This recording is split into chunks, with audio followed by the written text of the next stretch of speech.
This is George Dingledy with the Wabash County Public Library Oral History Program, interviewing Meade Powell at his home, 422 North Spring Street, Wabash, Indiana, Wednesday afternoon, July 19th, 1978.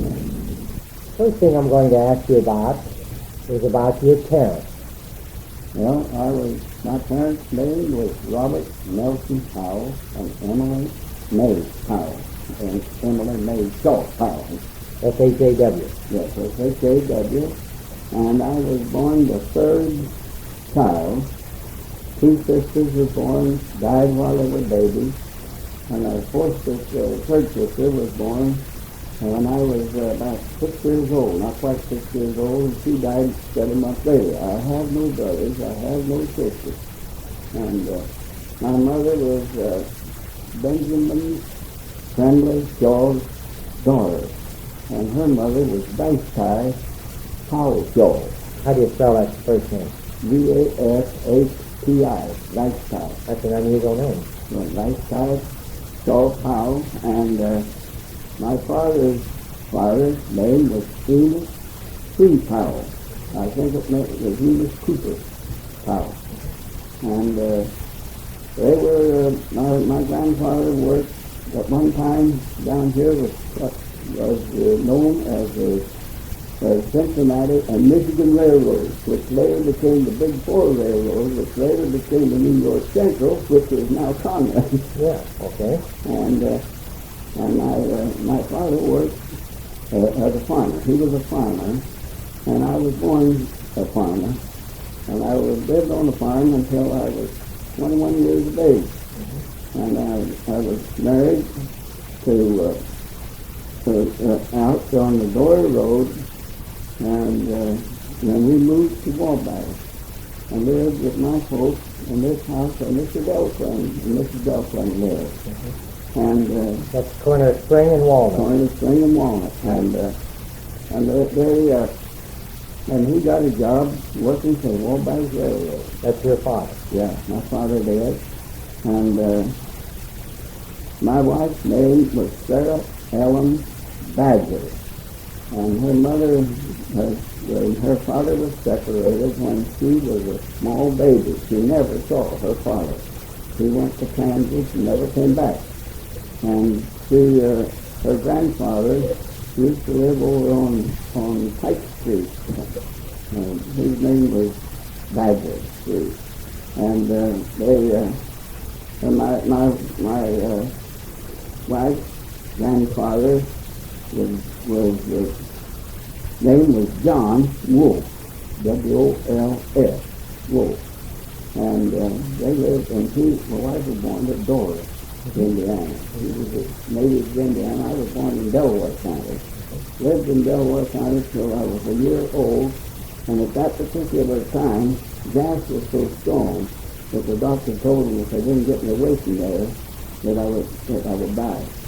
There was a gas well, they tell me, less than a mile from their house, that the lightning struck that well, and they could read the newspaper in their yard at night.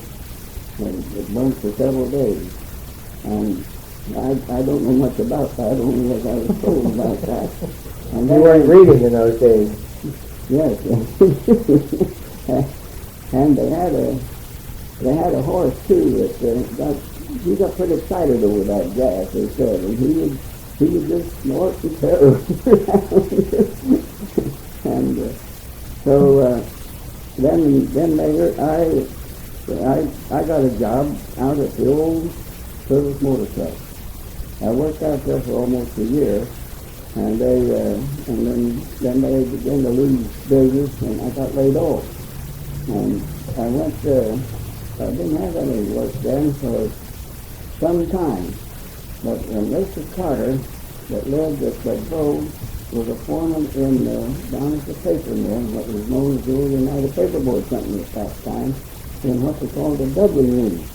And I saw him, and he wanted to know if I was working, and I said, no, I don't have any job. He says, you come down in the morning, and I'll give you a job. So I went down there to work, and I worked there about 2 years, and got so that they would work another 2 or 3 days and lay off for a week or two.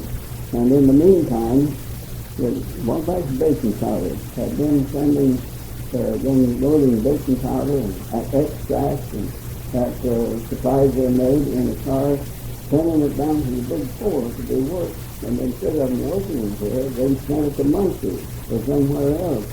And they made several mistakes in their billing, and they had a hard time of getting it straightened out. So they asked the agent here, which was J. Brown, if they would bring that up at the railroad, if they would check that stuff and let them know if it was any mistake, and they could rectify it here. So I found out that they wanted a man to work. So I went down and talked to him, and he said, "You come to work in the morning." So I went to work on the 16th day of May, 1924, for the Wabash Railroad. I took a 90-day layoff or leave from the paper bill, but I never did go back because the job stayed perfect. And I worked as a trucker. There were 2 men there at that time, that is including me. And we loaded out what we called LCL, that's less than carload lot. And I worked there then until, I think about the year 1929, when things began to tighten up.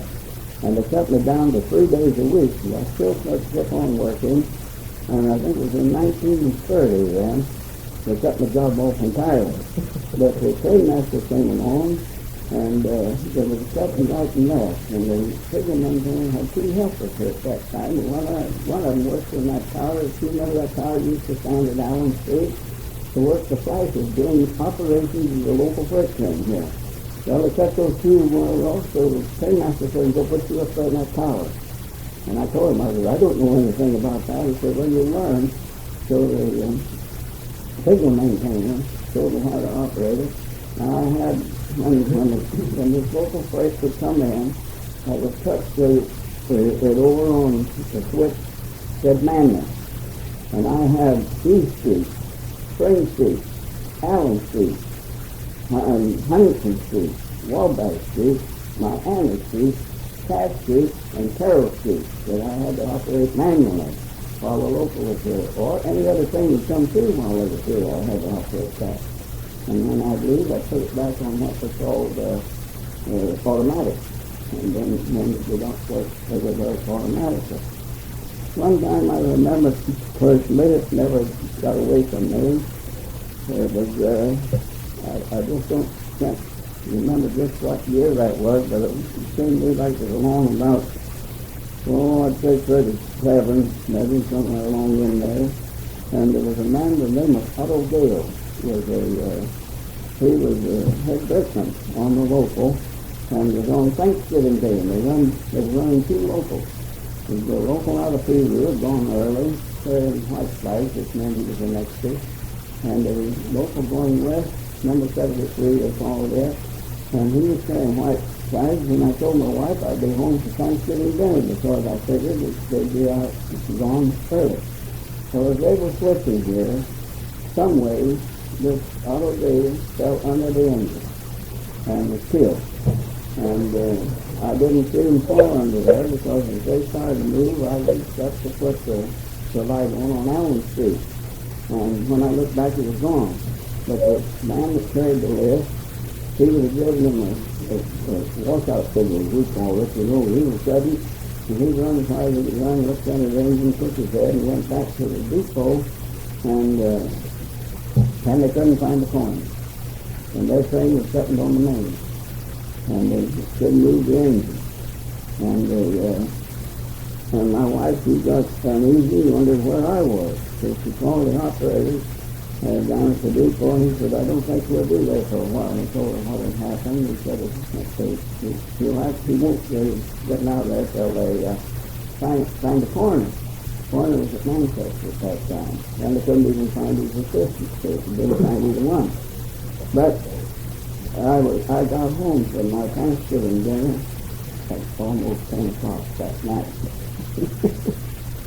That's one incident I never did forget. I mean, it was all the time as I worked in that tower, never was anyone hit on the crossing while I was in the tower and killed.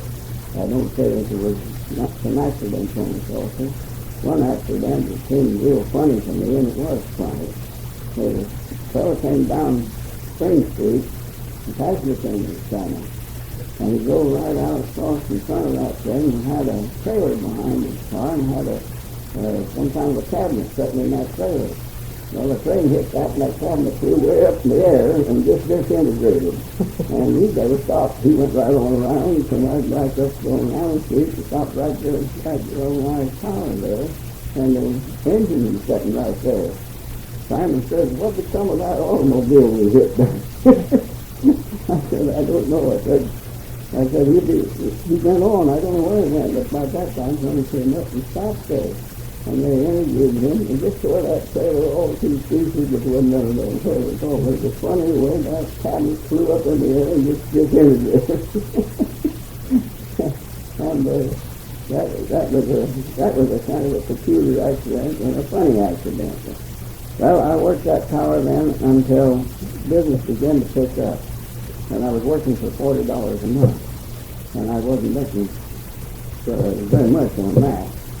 So there was a section foreman here by the name of Brown. He said, "Would you consider coming and doing work for me?" I said, "Yes, I would." But I said, "I got to give him 10 days notice." He said, "Well, you go down and get the examination through and come back," and he says, "If you pass the examination, give him 10 days notice, and you can work for me." So what kind of examination? Physical examination. I had to take physical examinations completely. I was physically fit.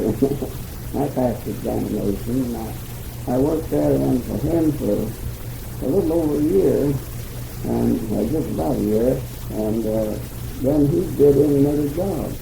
So John Baker, that used to live at Grove, and he was living here at that time, they appointed him as the section foreman.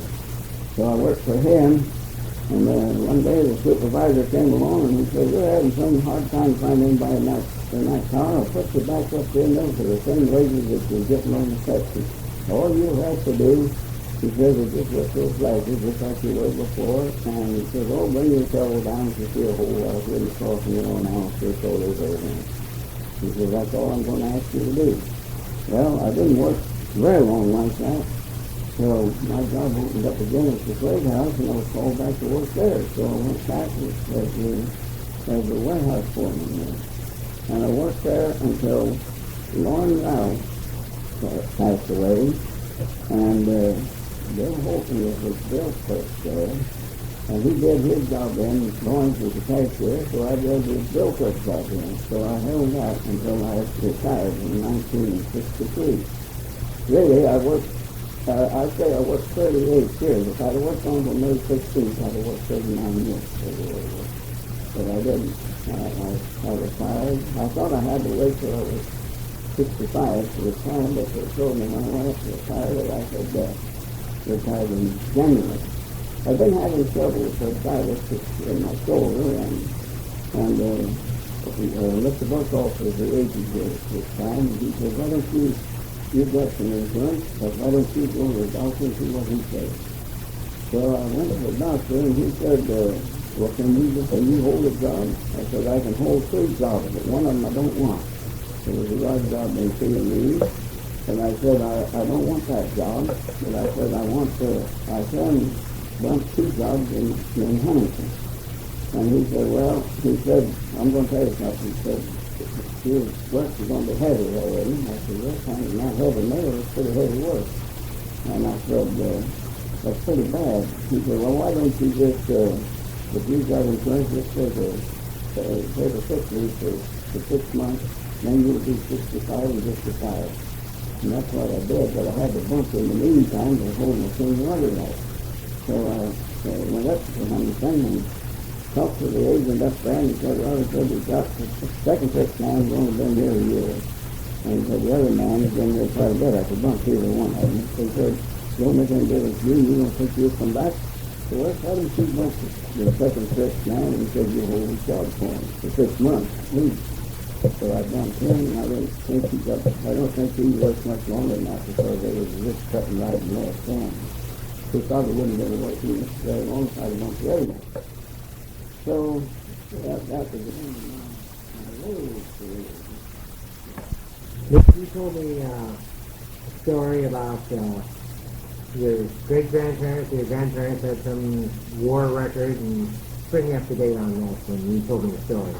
My great-great-grandfather, Jonathan Shaw, was in the war with England, and he was retired after the war was over, and he didn't think he could get a pension, and somebody told him he could, so he made applications for a pension, and his two fellows swore that he wasn't discharged from where he said he was. But there was another man who came up and was discharged at that same place, and he swore that I was with him, and we got our discharges at the same time. So he got an $8 a month pension. And then my great-grandfather, Jonathan Shaw, Jr., he was in the war with the South. And he was a man that didn't believe in slavery. And he was a Methodist at this time. Both of them were Methodist ministers, too, by the way. And he was a Methodist when the Methodists were not denouncing slavery like he thought they should. So he changed to that and went to the Wesleyan Methodists because they were denouncing slavery, and he preached at one time at the Old Pleasant Grove Church that sat over on the Wabash and Miami County line, which now the church is out here just south of town. It's a Baptist church, I think, out there now. And he was my grandfather, Benjamin Tremley Shaw's father. And Benjamin Tremley Shaw was a great friend of the Indians. He was very friendly with the Indians of Peoria. They call that Death Man's Village. And I was just telling someone not too long ago that there used to be a house stood on the left-hand side of the road as you went down the Francis Slocum Trail that went through Peoria, just where you come into Peoria, and that's where this deaf man had built that house. But first, his first house was a log house, so he built this, and my grandfather, Shaw, knew Francis Slocum too, and he'd even visited with Francis Slocum and her husband. And they Indians in Peoria, or Death Man's Village, they called him the White Chief. And he said, I heard my grandmother tell that he said that if any of them got in an argument, they'd bring their troubles to him, which they did. They'd bring their troubles, and he said one was wrong, that was all right, that was the end of it. Said the other one was wrong, that was all right, that was the end of it. Whichever one he said was wrong, that was the one that was wrong. So one time, he took a load of wheat to feed. He was gone all day. Of course, those days they took a long time to make the trip. And my grandmother, she was there while I was alone, and there was an Indian that got too much firewater. He came up and went to bed in their bed. Scared her, and she wouldn't even go back in the house all day. So when he came home, he told Paul said, there's an Indian up in our bed. He said, what's he doing up there? Well, he said, I think he was drunk. So he said that he went up and he said, what's this mean? He said, the Indian's getting White Chief's bed. White Chief's very angry. White Chief don't like this, so White Chief's very angry. And the Indian got out of bed and he said, oh, Indian, sorry. Indian won't ever do that again. Indian, sorry. So he said the next day that Indian dog and fish, he said, we couldn't anyways nearly eat a lot of all the fish, no way of eating them. So he said the chickens eat a lot of those fish, but so we didn't dare to turn them down, of course. And he traded with them. He also made several, when he was just a young man, before he was married, he was married twice. My grandmother was his second wife. His first wife's name was Margaret Holcomb. And H-O-L-C-O-M? H-O-L-C-O-M-B, Holcomb. And she died, and she's buried well now out here in the Smith Wall Cemetery in the Pleasant Grove Park. And that's where my grandmother was buried too. And there's kind of a little story about when my grandfather died. He was buried pretty well down to the south end of the graveyard, which would have been beside his first wife. But when they dug in it, they dug in another grave. And so when my grandmother found that out, well, she bought another lot and moved him up to another place. And that's the reason he wasn't buried beside his first wife. And she intended to have him there, but I didn't know whether there was room for her there too or not, probably not. But he was a man that was well thought of in his area, and he entered his farm from the government. And I don't have the original. I have a photostatic copy of it where he paid so much money. I think it was $100, and went to Fort Wayne where the papers were made out, and that was signed by Zachariah Taylor. And that farm never had changed hands until my grandmother died. And there never was anything for it, only just a package that we received from the government until now that is in part of this thin wall area, where the lake is. Water probably never will get on yet, but they have which was a branch going down through his barn lot that was called Shaw Branch. And they said within 100 years or so, that there could come enough water that was cut off between the house and the barn. So they wanted to just buy that much, the government did, but Father Owen wasn't talking into buying the whole place. He didn't want to, he only wanted a couple of fields and didn't know what to do with it. Your father did not stay on that farm? No, my father, he was, now in the farm they had in Delaware County. Wait a minute, I'm talking about your mother's family, right? Yeah. Shaw family. We're talking about the Shaw family. Well, my grandfather, he stayed on that farm until he died. Okay. He died on that farm that was on the Wabash County line. But that was your mother's father. Yeah. Okay, and then they sold the farm to settle the estate? They sold to settle their estate, yeah. And when my grandmother died. Okay. And then the estate was settled. And then my father, on your father's, now let's talk about the father's side.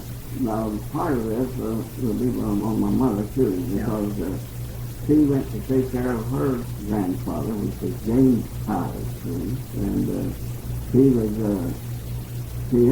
wanted somebody to come and care for him. He was up in years and couldn't see very good, and he made her sign a statement that she would take care of him as long as he lived and furnish him something to eat in his tobacco, and also bury him and put a tombstone in his grave.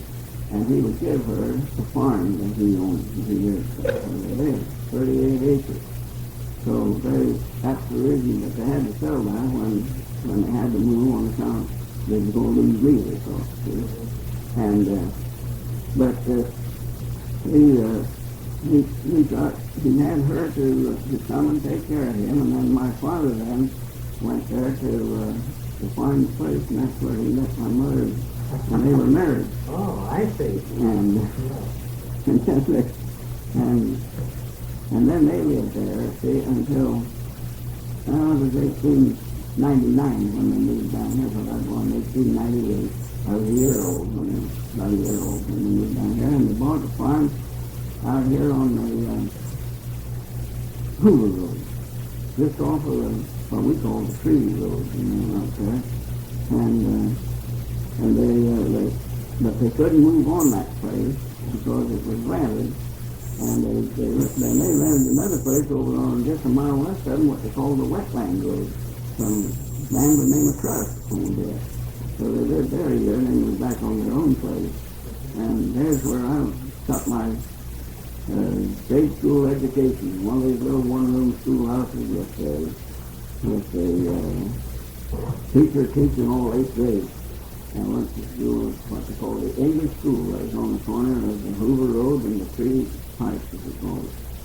And I had one teacher that just died not too long ago, Lee Wyman. He was out here in this nursing home on the Mill Creek Road when been there years. And I did get to see him out there one time, and but he didn't know for sure whether he knew me or not. He was sitting in a place where he didn't know too many people. But the nurse was putting me out there. She said, I don't know whether he'll know me or not, but maybe he will. But he finally said, yeah, he thought he did. And I knew him very much because we used to say he had eyes in the back of his head. How many years did you go to school at this English school? Oh, I started school when I was 7 years old, went through the 8th grade there, and then I went to high school at Lake Road. And my folks moved up to Lake Road in 1912, in the spring of 1912, and then I started the high school there. I graduated 1917. Okay, now tell me what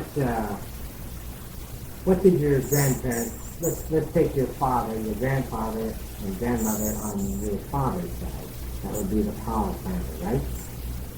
What did they look like physically?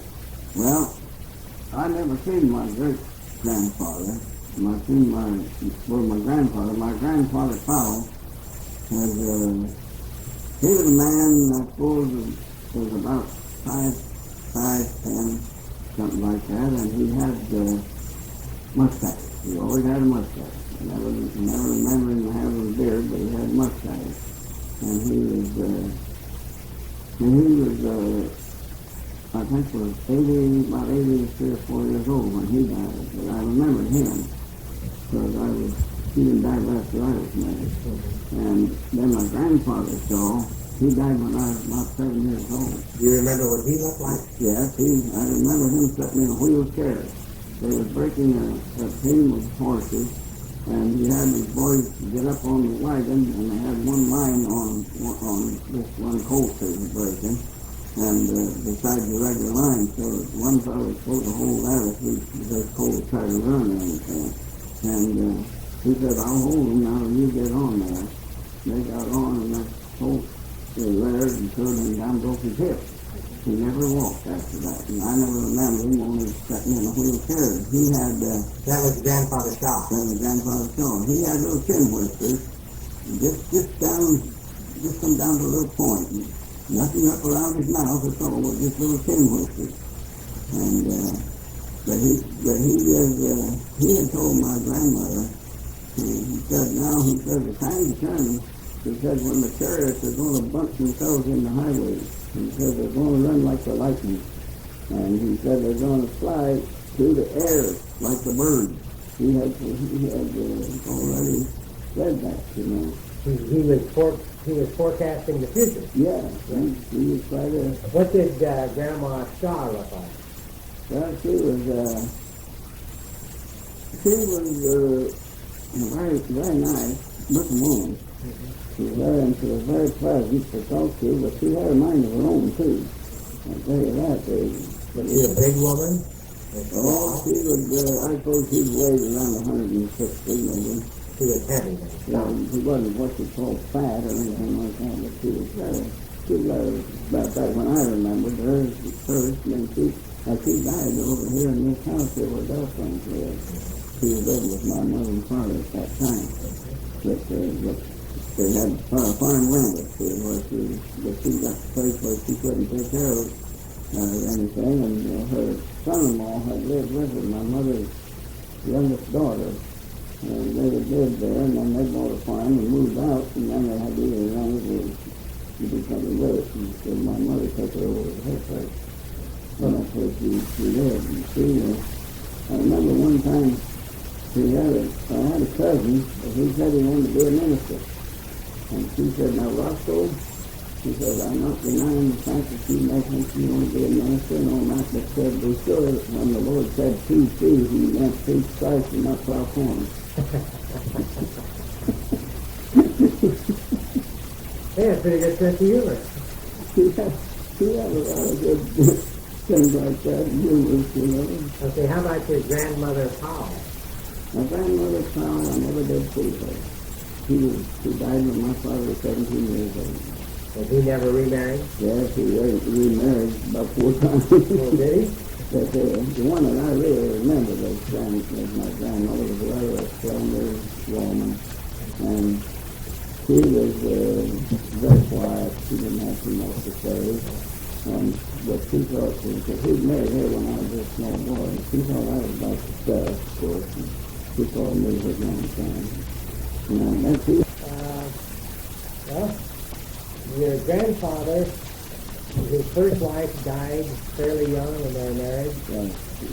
And you say he married several times after that? Well, his second wife was, I don't remember what her name was, but the first name was Lucy. I remember that. Did he have children by her? No. The children were all his first wife. How many did he have by her? There was 3 girls and 3 boys. One boy died as a boy.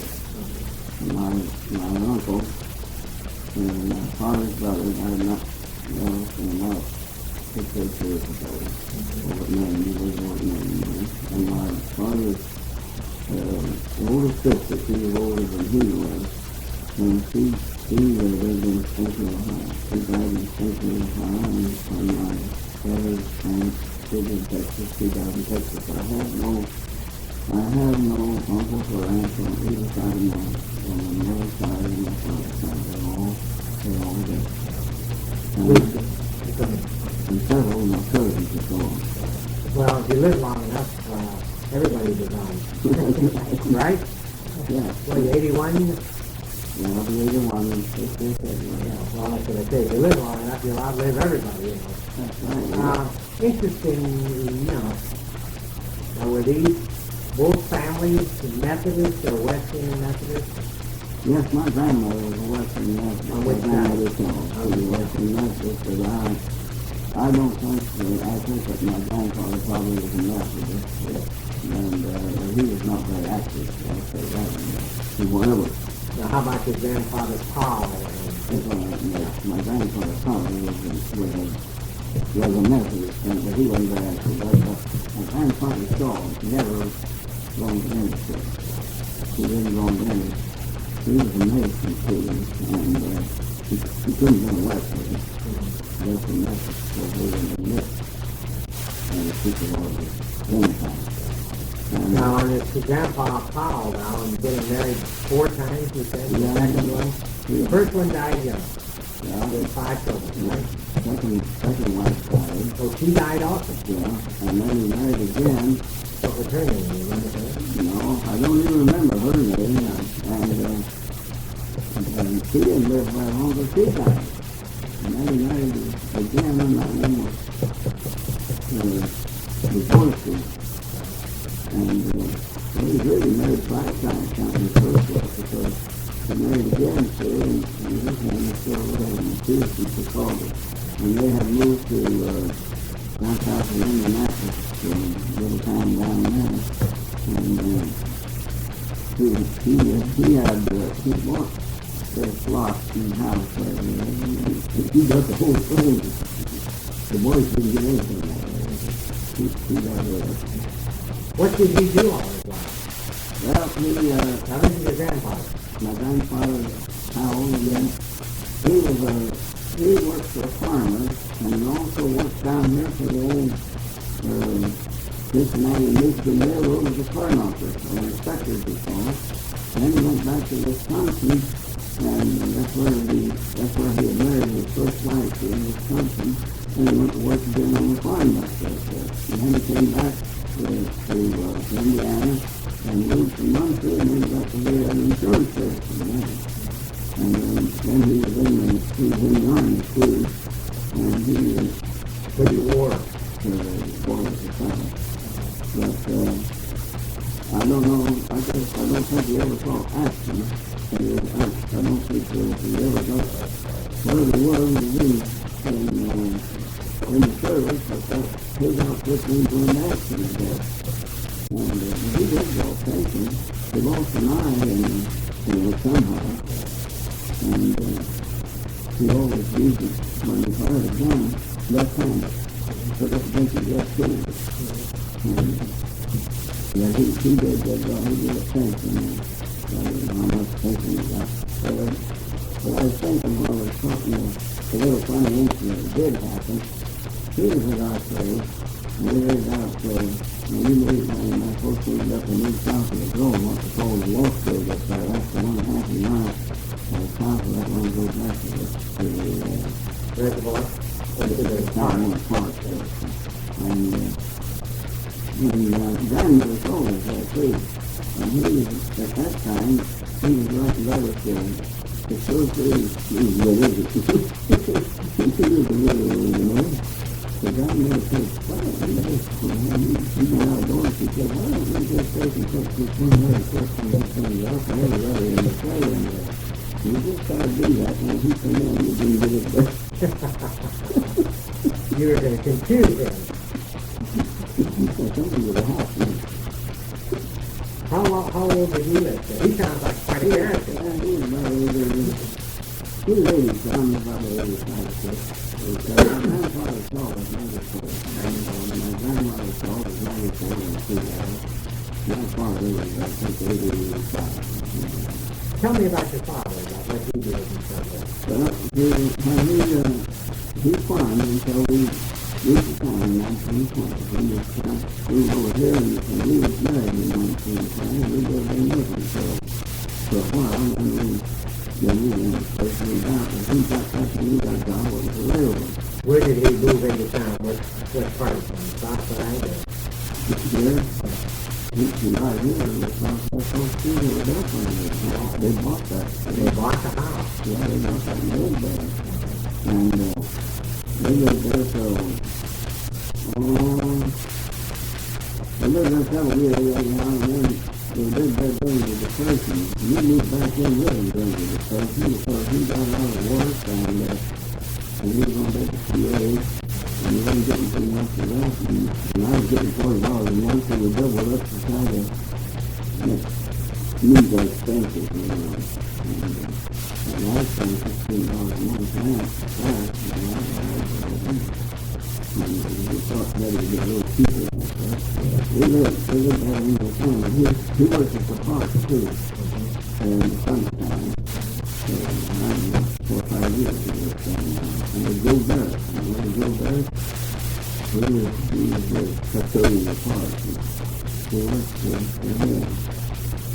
And he worked with the man and whatever was to be done.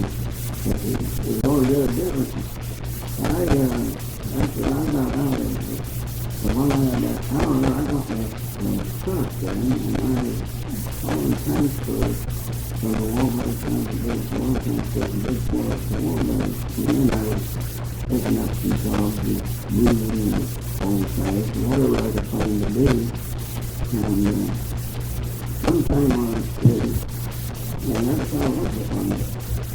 And so I just did meet somebody to pick up for days and then if it wasn't an hour and a half, I was pretty big week. And that's all he wanted anyhow. So he'd get me jobs and then that's him. So we got up there to town and said, I tried up there for once to move, but he said the law's moving now. So I said, now, you know, I told you that I didn't want to move anybody where there was going to be trouble. And he said, well, there's been no trouble because he said, I talked to the sheriff, and he said, I talked to him, and he's willing to move, and he wants to move. Well, I said, I think we're down there for a while, and he said, if you go ahead and start in, so he went ahead and when I was down in Oakland, I think that time I was going through the Montreal, and never had to get back to the next day. So I went to the up and down that day, and then we didn't get down and work the next day, and I had to wait on the phone. And this he had some arguments with that fellow over before he got through, because he wanted told me one dump coal out on the floor. He said, you're not going to do that coal. You're going to take the stove out in the yard and dump coal out. And they went downstairs. So he told me I think that's how I could go over. So plumbing out of that house, well, that's how.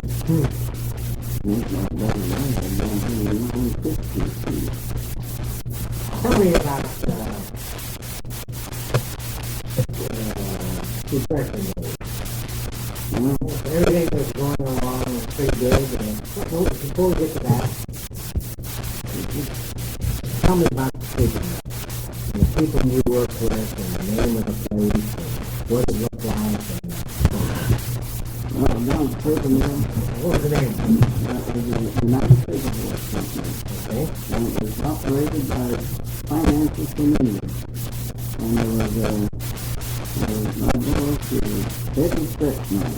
He had charge of the doubling unit of all it. And the machine that I worked on, I went to work was a big paper that it was placed 3 feet together, or 2 feet. And the paper say was one went right down to the and then they came together between the other 3 feet, and then went through rolls, I suppose about 15 feet to each corner. And then from that to where the knife put them on. So they put that knife and it come around like that and made a circle, That's not made a circle, and I just cut off the feet.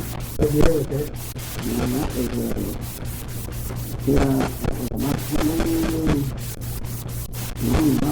22 when I went to this time. And then I worked there once I take it home, putting those sheets over there and putting on 4-wheel trucks and I'm working on this kid. That's what I did on. And that was hard work too. So when that paper runs pretty fast, you had to work the head off getting down. So I walked down there one day and said, I got another job for you. And I said, what's that? I said, we're going to face streets now. That meant I had to turn every other street so they wouldn't work. And I had no time to get on with that. The next night we took that off, it was built about 2 inches wide. And so when built, I got down and I carried it back to the face the street. And that's it. I don't talk about it. That's what I just went over every street. And the whole story got less than this was good back. We had many in the fact the doctor had first to give us the back. And we told the doctor had to. We told the doctor had to. I can't get any more tests. And I get another doctor, get another doctor. So I told the doctor had to. And he got a free. So I lost enough fish. I sat there one day and the feed shut down. I sat there for 30 feet. He said, you can try to keep these fish.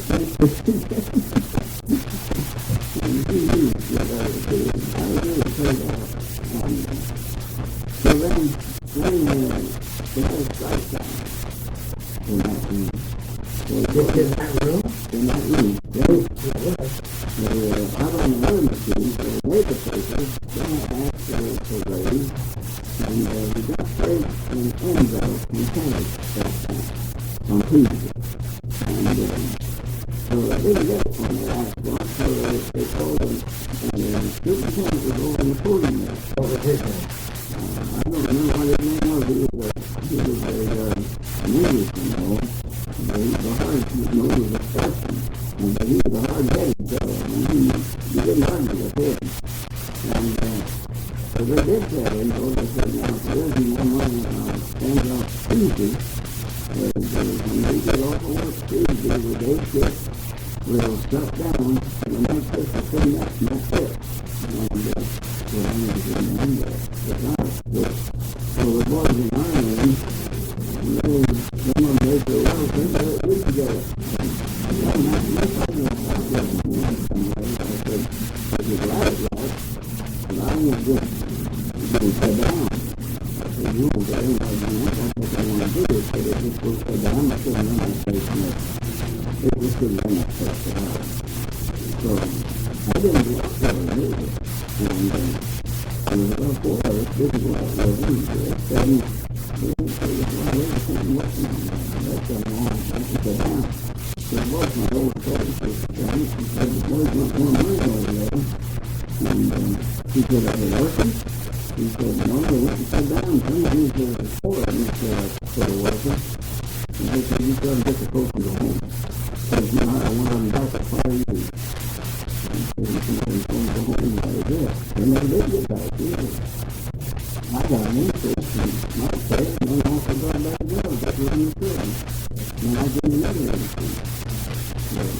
Who was your boss?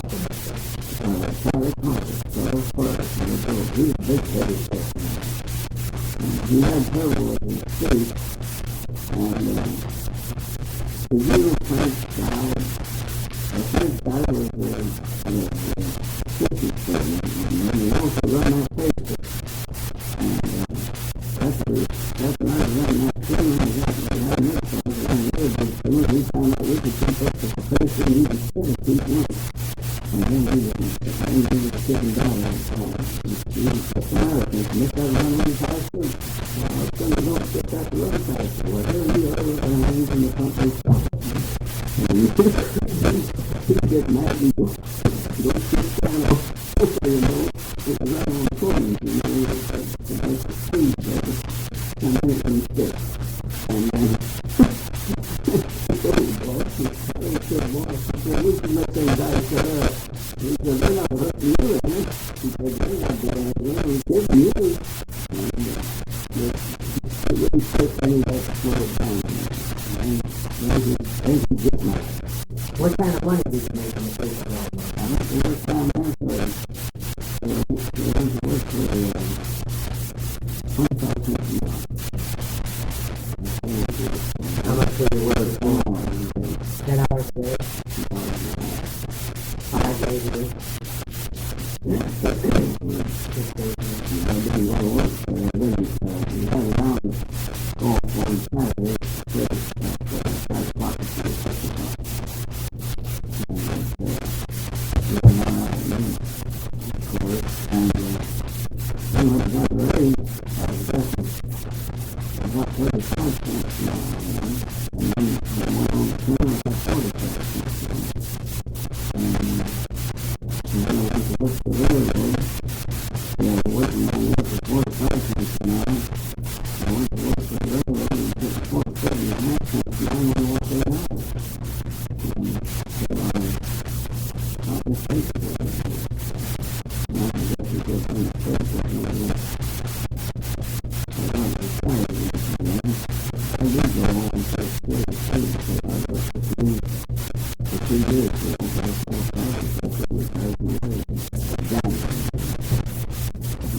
Did you enjoy the experience in painting though?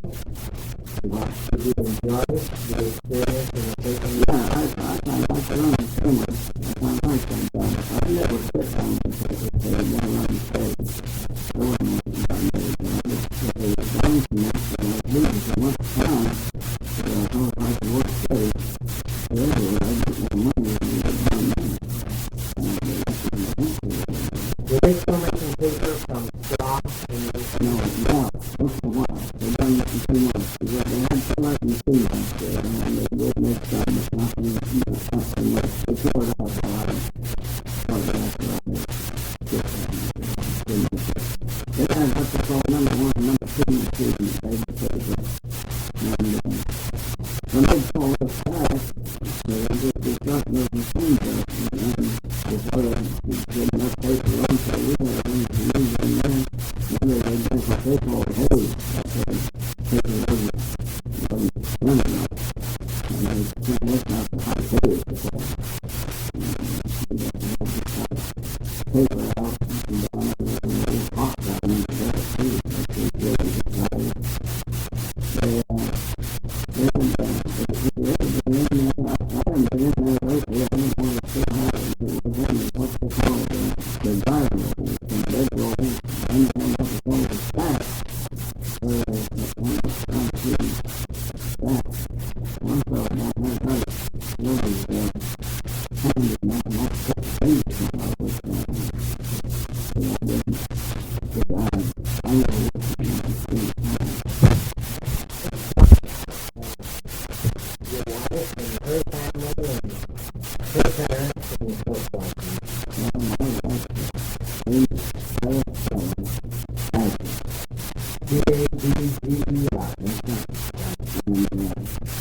we were married on the 6th of January, 1920.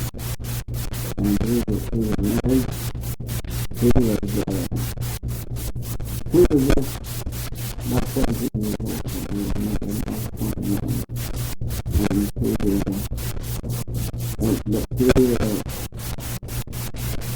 And he lived with her stepfather and her mother. And the stepfather was kind of joking about getting books for his own school and stuff like that. And he had really started getting books. But she really, I don't think it was doing a good job. That's the eighth grade that he had that he was having stuff that was higher than eighth grade. And he could really take care of things like that. And she was married 4 years. We got married at 54 for the United States. On January 1st, the 23rd. He had about 12 years before that, he had cancer. And was in the hospital for 35 days. And they had Dr. Edwards was our doctor. And he was, he told her, and he told me, he said, it's going to be surgery. And it was not going to be surgery. They're just going to be radical surgery. Because this is work. He said, and he said, there's only 3 doctors that I was trusted.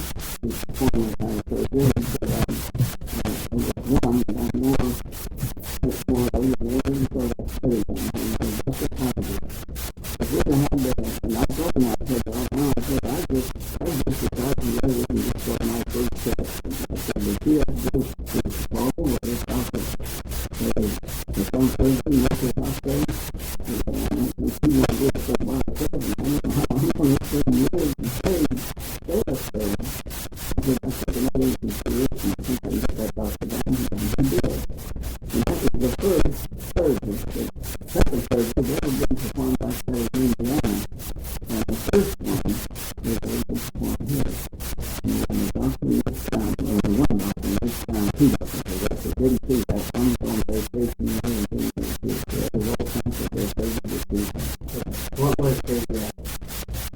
was the nature of the operation that the doctor actually did? It was getting into the joints,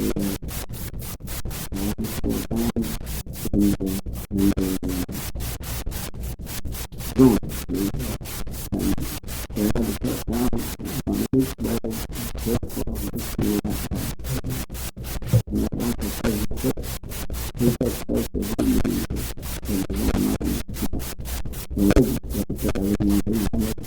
How long after this operation did she die? She lived for almost 12 years.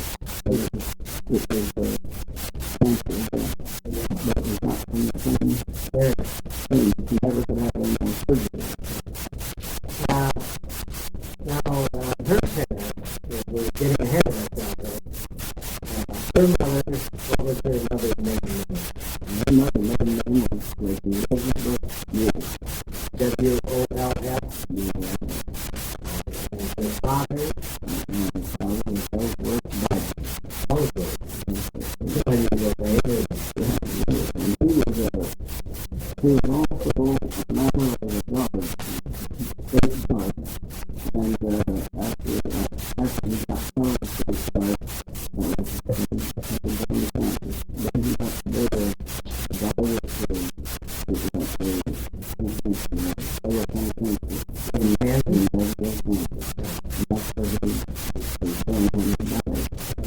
But he had left his wife before this. Yeah, my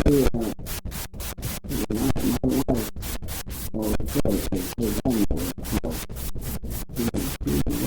been his grandmother, and her grandfather played for her.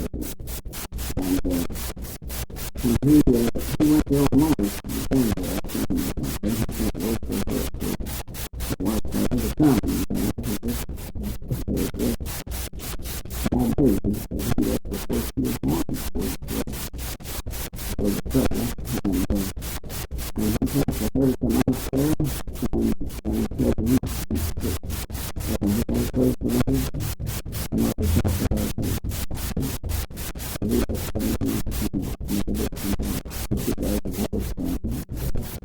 Wasn't that unusual that he would go to Kansas and didn't his father also go to Kansas?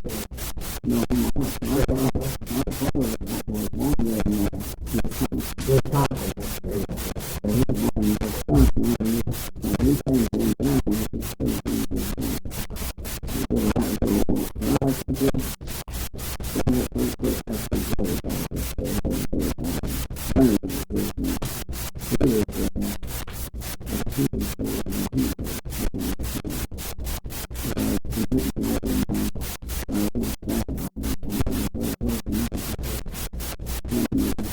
What were those folks doing in Wisconsin? Well, they do the farming, they were working for the farming.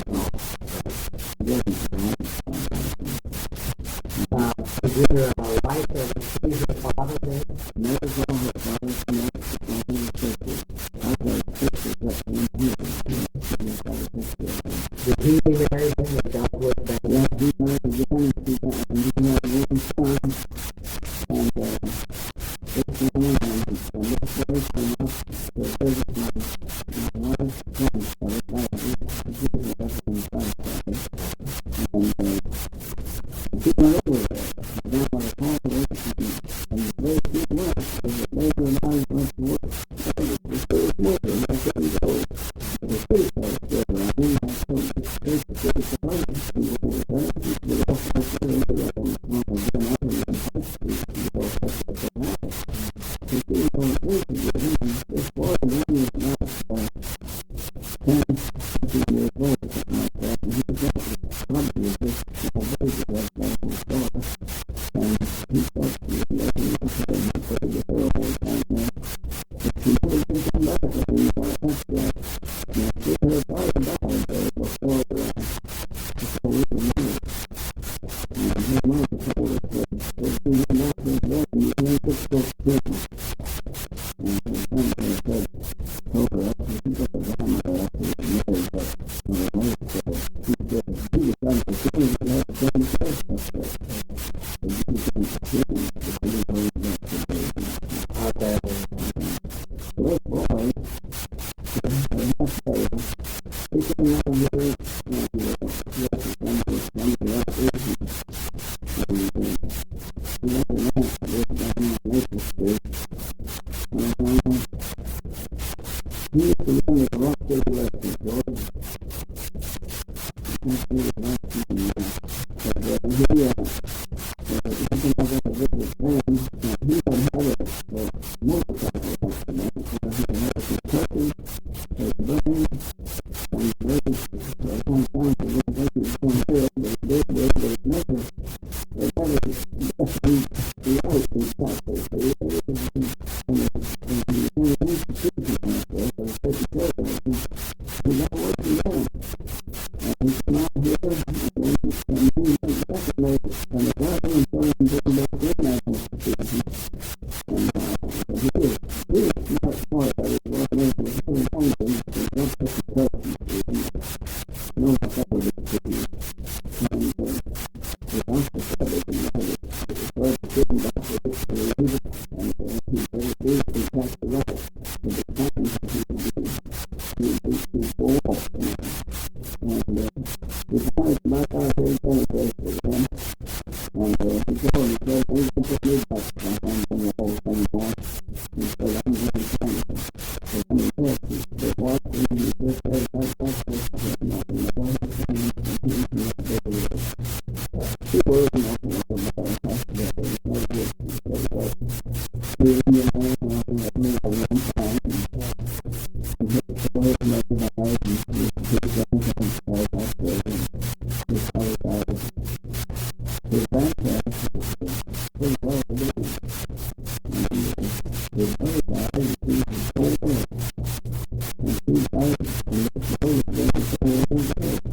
So he was going to take care of him. And he back there. He tried to stand up, something about it. And that's the contact. He gave me all the other for 3 times. Before my wife said that he had it like this, like the time I got part of the contact. Or how the contact was just boy that was in the part of the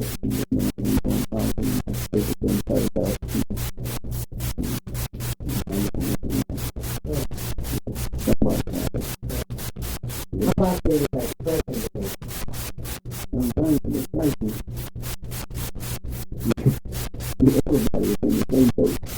Nobody has any money. But I will.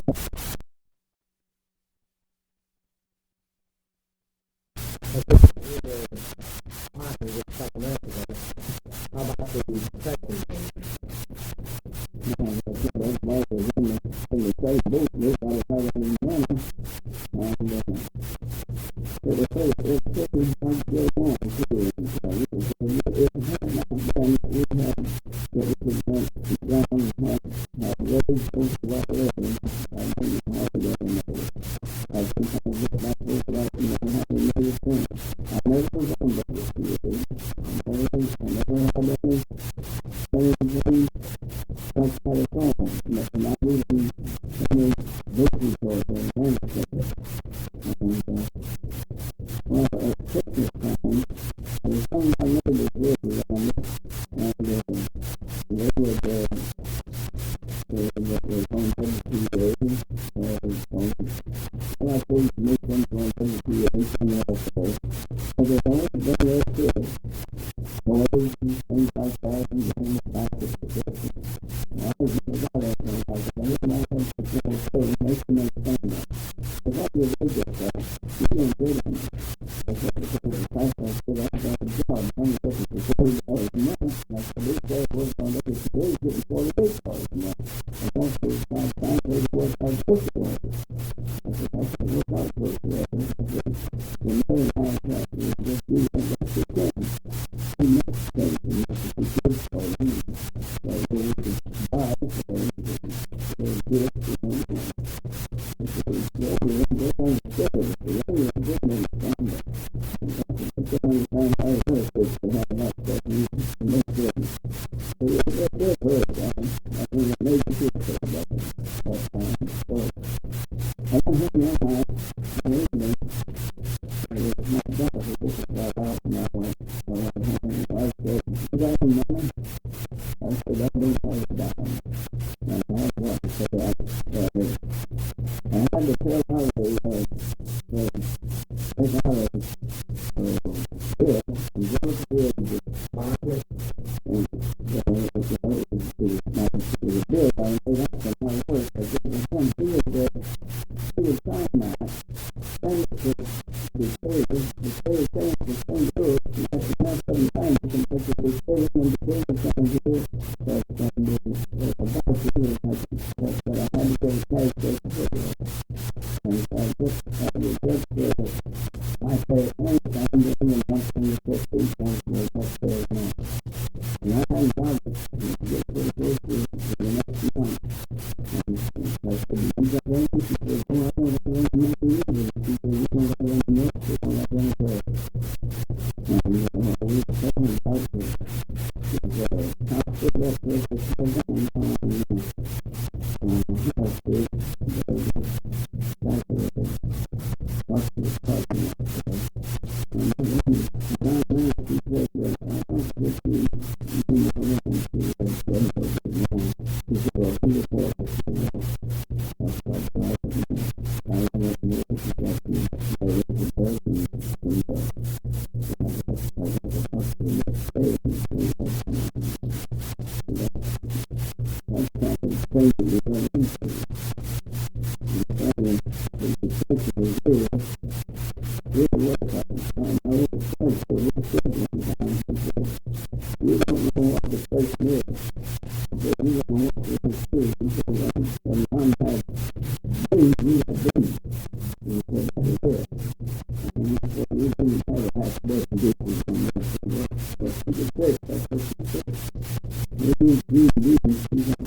that's good.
what happened to him. I said, he got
This world that we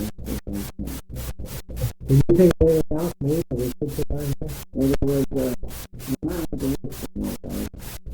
It was 4 hours, 15 hours, food and then those questions, a phone officer, legal management, 3 operators. Now it's down to one man. Progress. Yeah.